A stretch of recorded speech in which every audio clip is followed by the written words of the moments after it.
PM Narendra मोदीની Ayodhya મુલાકાત પર ઉત્તરાખંડના સીએમ પુષ્કર ધામીએ કહ્યું, સમગ્ર વિશ્વના રામ ભક્તો લાંબા સમયથી રાહ જોઈ રહ્યા હતા. તેરા 22 જાન્યુઆરીએ પૂરી થશે. તે દિવસે ભગવાન રામલલ્લા તેમનું સ્થાન લઈ રહ્યા છે. આ સપનું સાકાર થઈ રહ્યું છે. તે આપણા માટે ખૂબ જ ગર્વની વાત છે. ઉલ્લેખનીય છે કે 22 તારીખે રામલલ્લાની પ્રાણ પ્રતિષ્ઠા કરવામાં આવશે. ઉત્તર ભારત સહિત દિલ્હીમાં ગાઢ ધુમ્મસના કારણે તાપમાનમાં ભારે ઘટાડો થતા સામાન્ય જનજીવન ખોરવાઈ ગયું અને લોકોની મુશ્કેલીનો સામનો કરવો પડી રહ્યો છે. ધુમ્મસના કારણે વિઝિબિલિટી ઓછી થવાથી રેલ રોડ અને એર ટ્રાફિક પ્રભાવિત થયો. ઉત્તર ભારતના મોટાભાગના રાજ્યોમાં ગાઢ ધુમ્મસ જાણે કબજો કરી લીધો હોય તેમ જનજીવન અસ્તવ્યસ્ત બન્યું. ઉત્તર પ્રદેશમાં પણ કોલ્ડવેવની ચેતવણી ઉચ્ચારવામાં આવી. ત્યારે અત્યાર સુધીના અહેવાલ અનુસાર વંદે ભારત સહિત 150થી વધુ ટ્રેનો 20 કલાક કરતા પણ વધુ સમય સુધી મોડી ચાલી રહી છે. અનેક ફ્લાઇટને ડાયવર્ટ કરવાની ફરજ પડી. ગાઝામાં હવે મધ્યક્ષેત્રમાં ભીષણ લડાઈ ચાલી રહી છે. અહીં અલ-બુરેજ, નુસીરત અને મેગાજીમાં ઇઝરાયેલી સૈન્ય અને હમાસના લડાકુ વચ્ચે ભીષણ યુદ્ધની સ્થિતિ જોવા મળી રહી છે. ગાઝાના ઉત્તર અને દક્ષિણના વિસ્તાર બાદ ઇઝરાયેલી સૈન્ય હવે મધ્યક્ષેત્રને નિયંત્રણમાં લેવા વ્યાકુળ બની છે. તેણે કાર્યવાહી શરૂ કરતા હવાઈ હુમલા વધાર્યા. ગાઝામાં ઇઝરાયેલના અંધાધૂંધ બોમ્બારા સામે અમેરિકાના રાષ્ટ્રપતિ જો બાઇડનના ખુદ સવાલો ઉઠાવી ચૂક્યા છે, છતાં તે રોકવાનું નામ નથી લઈ રહ્યું. જેડીયુમાં નીતિશ કુમાર નવા અધ્યક્ષ બનતા હવે રાજકીય બજારમાં નવી અટકળો શેર થઈ રહી છે. સૂત્રો અનુસાર માહિતી સામે આવી કે નીતિશ કુમાર ભાજપ સાથે ફરી પાછા ફરે તેવી અટકળો લગાવવામાં આવી રહી છે. જોકે શુક્રવારે જનતા દળની રાષ્ટ્રીય કાર્યકારિણીની બેઠકમાં પસાર થયેલા ઠરાવ પર જોઈ શકાય છે કે હાલમાં તેઓ એનડીએમાં જોડાવાના મૂડમાં નથી. જેડીયુ પોતાના પ્રસ્તાવમાં કહ્યું છે કે બિહારના મુખ્યમંત્રી નીતિશ કુમારને ઇન્ડિયા ગઠબંધનમાંથી વડાપ્રધાન પદના ઉમેદવાર કે મહાગઠબંધનના સંયોજક બનવામાં રસ નથી. નેપાળના પોખરામાં થતી એરલાઇનનું વિમાન દુર્ઘટનાગ્રસ્ત થયું. અકસ્માતમાં લગભગ 72 લોકોએ જીવ ગુમાવ્યા. અકસ્માતના લગભગ 1 વર્ષ બાદ રિપોર્ટ સામે આવ્યો. રિપોર્ટમાં અકસ્માતના કારણો સામે આવ્યા. નેપાળ સરકાર દ્વારા રચવામાં આવેલી ટીમે યેતી એરલાઇન્સ વિમાન દુર્ઘટના કેસમાં રિપોર્ટ જાહેર કર્યો કે પ્લેન ક્રેશ થવાનું કારણ કદાચ પાયલોટ દ્વારા પાવર સપ્લાય બંધ કરવામાં આવી શકે છે. રિપોર્ટમાં કહેવામાં આવ્યું કે યેતી એરલાઇનનું વિમાન ત્રિભુવન ઇન્ટરનેશનલ એરપોર્ટથી પોખરા ખાતે ટેક ઓફ થયું હતું.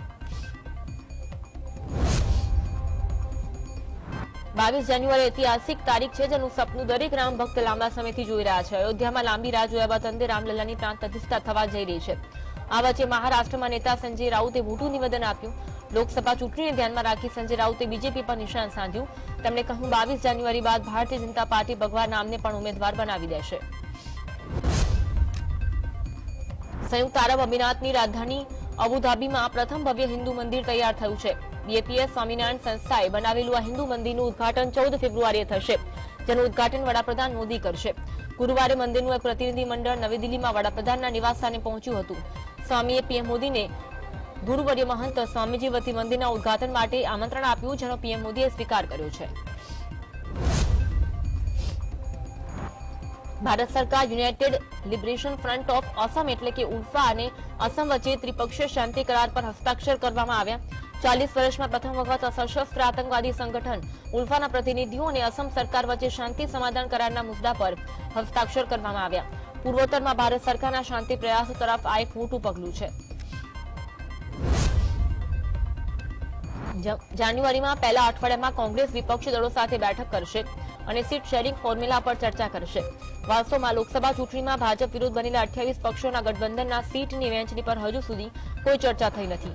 જોકે 19 ડિસેમ્બરે દિલ્હીમાં યોજાયેલી બેઠકમાં પશ્ચિમ બંગાળના મુખ્યમંત્રી મમતા બેનર્જી અને દિલ્હીના મુખ્યમંત્રી અરવિંદ કેજરીવાલે વિપક્ષના પીએમ ચહેરા તરીકે કોંગ્રેસ અધ્યક્ષ મલ્લિકાર્જુન ખડગેનું નામ આગળ કર્યું હતું.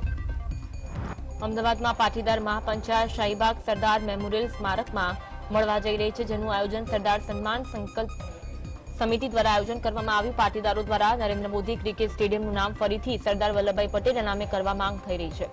સરદાર પટેલ સ્ટેડિયમનું નામ નરેન્દ્ર મોદી કરવામાં આવતા પાટીદારોમાં પહેલેથી નારાજગી જોવા મળી રહી છે.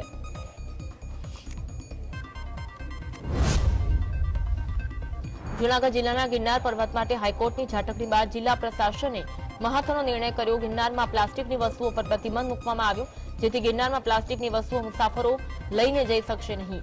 ભક્તો અને પ્રવાસીઓ ગિરનારના પ્રવાસ વખતે પ્લાસ્ટિકની વસ્તુઓ લઈને જઈ શકશે નહીં. આ માટે એન્ટ્રી પોઈન્ટ પર ચેકિંગ બાદ મુસાફરોને જવા દેવાશે. ખેડૂતો પોતાની ખેત પેદાશોને એક જ જગ્યાએ વેચાણ કરી શકે તે માટે સહકારી સંસ્થા સમાન ખેતીવાડી ઉત્પન્ન બજાર સમિતિનું નિર્માણ કરવામાં આવ્યું છે, પરંતુ પાટણ જિલ્લામાં સહકારી ક્ષેત્રમાં ખેતીવાડી ઉત્પન્ન બજાર સમિતિ કાગળ પર કામ કરી રહી છે.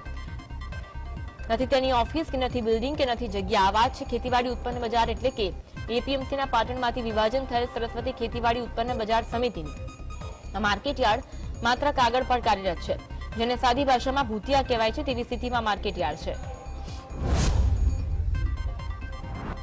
નડિયાદ બાળ રિમાન્ડ હોમની સરકારી કચેરીની જમીનમાં દુકાનો બાંધી દેવા મામલે આખરે સરકારે તમામ દુકાનો સીલ કરી. દુકાન ખરીદનારાઓને 10 દિવસમાં પોતાનો જવાબ રજૂ કરવા નોટિસ પાઠવવામાં આવી. કોરોના કાળ દરમિયાન રિમાન્ડ હોમના મેન્ટેનન્સને બહાના હેઠળ દુકાનો તાળી દેવામાં આવી હતી. આ દુકાનો રૂપિયા 20 થી 22 લાખમાં વેચાઈ હતી. રિમાન્ડ હોમના જવાબદારોની મૌન મંજૂરીથી થયું કૌભાંડ આચરવામાં આવ્યા બાદ આખરે તંત્રની ઊંઘ ઉડી. તમામ દુકાનો સરકાર હસ્તક લેવા માટે દુકાનો સીલ કરવાની કાર્યવાહી થઈ રહી છે. તાપી જિલ્લાના વાલોડ તાલુકામાં બુહારી ગામની સંસ્થાકીય શાળામાં ફરજ બજાવતા પરણિત શિક્ષક ઉત્તમભાઈ સોલંકી વિરુદ્ધ છેડતીનો ગુનો દાખલ કરાયો. શિક્ષક શાળાની શિક્ષિકાની છેડતી અને વારંવાર પીછો કરી હેરાન કરતો હતો. શાળાની શિક્ષકોને ચિઠ્ઠી અને ગુલાબનું ફૂલ આપી અન્ય રીતે છેડતી કરતા લંપટ શિક્ષક વિરુદ્ધ ગુનો દાખલ કરવામાં આવ્યો. વાલોડ પોલીસે લંપટ શિક્ષકને ઝડપી લઈ કાયદેસરની કાર્યવાહી હાથ ધરી છે. સુરતના પાંડેસરામાં શ્વાનનો આતંક સામે આવ્યો. ધોરણ 6 માં અભ્યાસ કરતા 14 વર્ષીય કિશોરને શ્વાને બચકા ભર્યા. સુરતના પાંડેસરા મજુરા ગોડાદરા ડિંડોલીમાં શ્વાનનો આતંક જોવા મળ્યો. કિશોર સવારે માતા સાથે સંબંધીના ઘરે જઈ રહ્યો હતો ત્યારે શ્વાને હુમલો કર્યો હતો.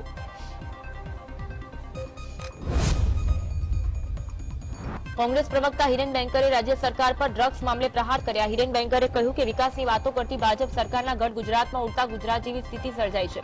ગુજરાત દેશમાં વેચાતા અબજો રૂપિયાના ડ્રગ્સનું ગેટવે બન્યું છે. રાજ્યમાં ડ્રગ્સનું સેવન કરતા લોકોની સંખ્યા પરથી ચોંકાવનારા આંકડા સામે આવ્યા છે.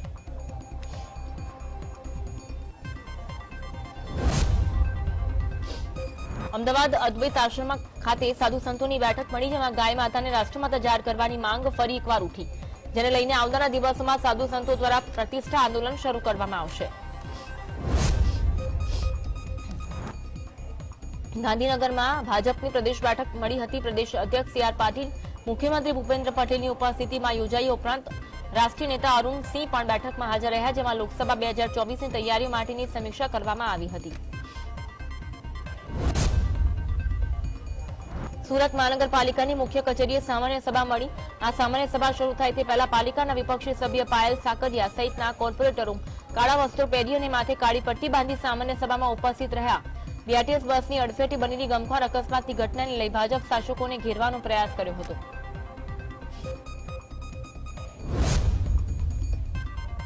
ગુજરાતમાં વર્ગ 3 માટે આગામી દિવસોમાં 5000 લોકોની ભરતી કરવામાં આવશે.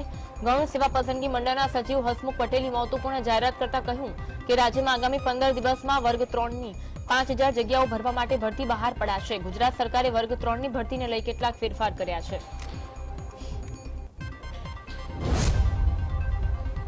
સરકારી નોકરીમાં નકલી ભરતી થતી હોવાના વિદ્યાર્થી નેતા યુવરાજસિંહ જાડેજાએ આક્ષેપ કર્યા. યુવરાજસિંહે જણાવ્યું કે દિયોદરમાં કેતન શાહ અને રંજીત ઓડે રૂપિયા લઈ લોકોને સરકારી નોકરી આપવાનો દાવો કરી મોટા પ્રમાણમાં રૂપિયા પડાવી લીધા હોવાનું સામે આવ્યું. પીડિતોએ પોલીસમાં ફરિયાદ કરવાનો પ્રયત્ન કર્યો, પરંતુ પોલીસે ફરિયાદ નહીં લેતા અરજી કરવામાં આવી હતી. અમદાવાદ શહેરમાં ફ્રાન્સથી કબૂતરબાજીના કેસમાં મોટા ખુલાસા સામે આવ્યા. કેસમાં ફરિયાદ વિના સીઆઈડી ક્રાઇમની ગુપ્ત તપાસ ચાલી રહી છે. આ કેસમાં સીઆઈડી ક્રાઇમે 21 લોકોના નિવેદન નોંધ્યા. સીઆઈડી ક્રાઇમે પાસપોર્ટ ઓફિસમાંથી અમેરિકા જનાર લોકોની માહિતી મંગાવી છે. સુરતમાં 1.5 વર્ષના બાળકનું રહસ્યમય મોત થયું. નિખિલ માથુર નામના બાળકને શ્વાસ લેવામાં તકલીફ થતા ખાનગી હોસ્પિટલમાંથી સિવિલ ખસેડવામાં આવ્યો, જ્યાં ફરજ પરના તબીબે બાળકને મૃત જાહેર કરતા પરિવારમાં શોકનો માહોલ જોવા મળ્યો. જોકે બાળકના પોસ્ટમોર્ટમ રિપોર્ટ આવ્યા બાદ મોતનું સાચું કારણ જાણવા મળશે. ડેડિયાપાડા આરોગ્ય વિભાગના અંધેર વહીવટના કારણે દર્દીઓની સેવા માટે કાર્યરત 5 જેટલી ગાડીઓ બંધ હાલતમાં છે. આરોગ્ય વિભાગ દ્વારા ગાડીઓને રિપેર કરવામાં ન આવતા તમામ ગાડીઓ હાલ સરકારી સિવિલ હોસ્પિટલના પ્રાંગણમાં ધૂળ ખાઈ રહી છે. હોસ્પિટલમાં દર્દીઓની સંખ્યા વધતા ગાડીઓ વિના દર્દીઓ સમયસર હોસ્પિટલ ખાતે પહોંચી શકતા નથી.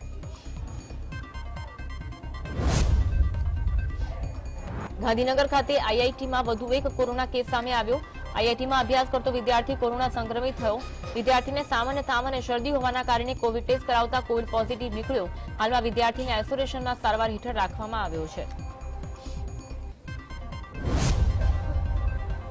રાજ્યમાં દિવસેને દિવસે કોરોનાના કેસ વધી રહ્યા છે ત્યારે અમદાવાદમાં વધુ 8 કેસ નોંધાયા, જેમાં 4 પુરુષ 4 મહિલાઓ છે. તમામ દર્દીઓને સારવાર હેઠળ ખસેડવામાં આવ્યા. કોરોના પોઝિટિવ આવેલા 8 પૈકી 2 મુસાફરોની ટ્રાવેલ હિસ્ટ્રી સામે આવી.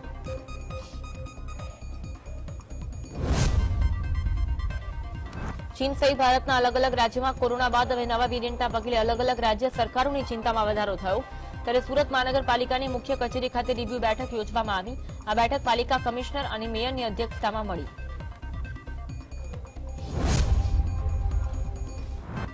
અમદાવાદ સહિત સમગ્ર રાજ્યમાં કોરોનાના કેસોમાં વધારો થઈ રહ્યો છે. ત્યારે એક તરફ અમદાવાદ મહાનગરપાલિકા દ્વારા ઓક્સિજન પ્લાન્ટ ચાલુ હોવાની વાત કરવામાં આવી છે, તો બીજી તરફ વિપક્ષ દ્વારા બહેરામપુરાનો પ્લાન્ટ બંધ હોવાનો દાવો કરવામાં આવ્યો છે.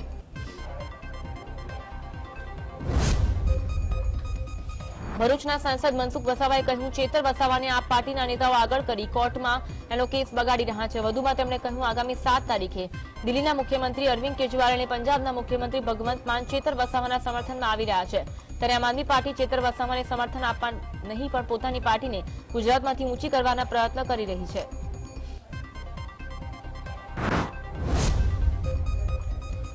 નર્મદાના સાંસદ મનસુખ વસાવાએ ચેતર વસાવા પર આપેલા નિવેદન પર આમ આદમી પાર્ટીના પ્રદેશ પ્રમુખ ઈસુદાન ગઢવીની પ્રતિક્રિયા સામે આવી, જેમાં તેમણે જણાવ્યું, ચેતર વસાવા આદિવાસી સમાજ માટે લડતા હતા, એટલે તે આદિવાસી સમાજ માટે હીરો બની ગયા. તેની મનસુખ વસાવાને ખબર પડી ગઈ કે તેમને હવે ભાજપ તરફથી ટિકિટ નહીં મળે.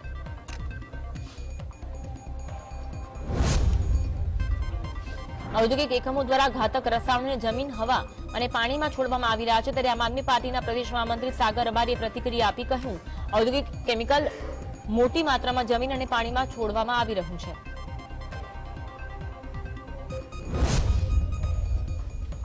ડભોઈ તાલુકાના નડાથી અંગુઠણ તરફથી નર્મદા બ્રાન્ચ કેનાલ વારંવાર છલકાતી હોય છે. ખેડૂતો હેરાન પરેશાન થઈ રહ્યા છે.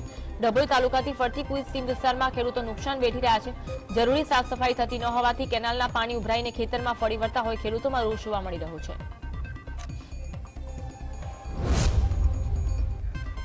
મોડાસા શહેરના ચારસ્તા ખાતે સફાઈ કામદારોએ ઉગ્ર વિરોધ કર્યો. 10 દિવસથી હડતાલ પર રહેલા સફાઈ કામદારોએ ચારસ્તાથી કલેક્ટર કચેરી સુધી દંડવંત યાત્રા કાઢી. વાલ્મીકી સમાજના આગેવાનો અને કામદારો યાત્રામાં જોડાયા હતા.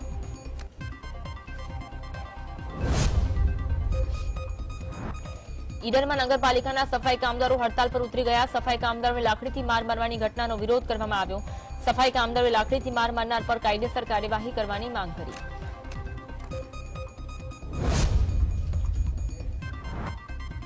જામનગર શહેરમાં ઢોર પકડવાની કામગીરીમાં પશુ માલિકની દાદાગીરી સામે આવી. શહેરમાં એમપી શાહ ઉદ્યોગનગર પાસે પશુ માલિક ઢોર પકડવાની કામગીરી કરતી ટીમને ગાળો ભાણી પોતાનો પશુ છોડાવી ગયા. આ સમગ્ર ઘટનાનો વિડીયો વાયરલ થયો છે.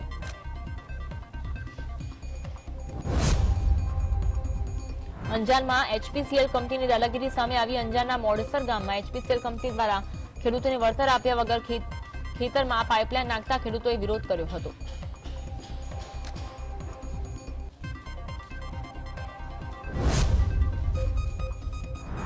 ભાવનગર જિલ્લામાં નિકાસબંધીને લઈ ખેડૂતોએ અનોખો વિરોધ કર્યો. ઘોઘા તાલુકાના નેસવડ, મામસા, ઉખલા ગામના ખેડૂતોએ ડુંગળીની અંતિમ યાત્રા કાઢી વિરોધ કર્યો. કેન્દ્ર સરકાર દ્વારા લાદવામાં આવેલી નિકાસબંધીને લઈ ખેડૂતોમાં સરકાર સામે રોષ જોવા મળ્યો હતો. રાજકોટ મહાનગરપાલિકા તિજોરી ભરવા માટે એક બે કાર્યવાહી કરી રહ્યું છે. પ્રોપર્ટી વેરામાં આકરી ઉઘરાણી બાદ વ્યવસાય વેરો ઉઘરાણી કરવાની કામગીરી શરૂ કરી. મહાનગરપાલિકા દ્વારા 500 જેટલી ખાનગી હોસ્પિટલ્સને નોટિસ મોકલવામાં આવી છે.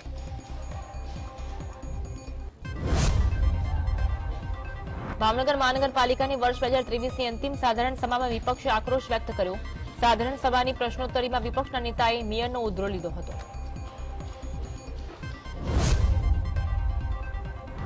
બનાસકાંઠા જિલ્લામાં પાલનપુર પાલિકાની સાધારણ સભામાં કર્મચારીઓની ભરતી મામલો વિરોધ પક્ષના નેતાએ આક્ષેપ કર્યા. સાધારણ સભામાં નવા કર્મચારીઓની ભરતી મામલે વિપક્ષે લાગતા વળગતા સગાવાદની ભરતીનું લિસ્ટ તૈયાર થઈ ગયું હોવાની જણાવી વિરોધ દર્શાવ્યો હતો. સુરત શહેરમાં અડાજણમાં મહાનગરપાલિકાના આવાસ માત્ર 7 વર્ષમાં જર્જરિત થઈ જતા આવાસના રહીશોએ કલેક્ટર કચેરી ખાતે વિરોધ કર્યો.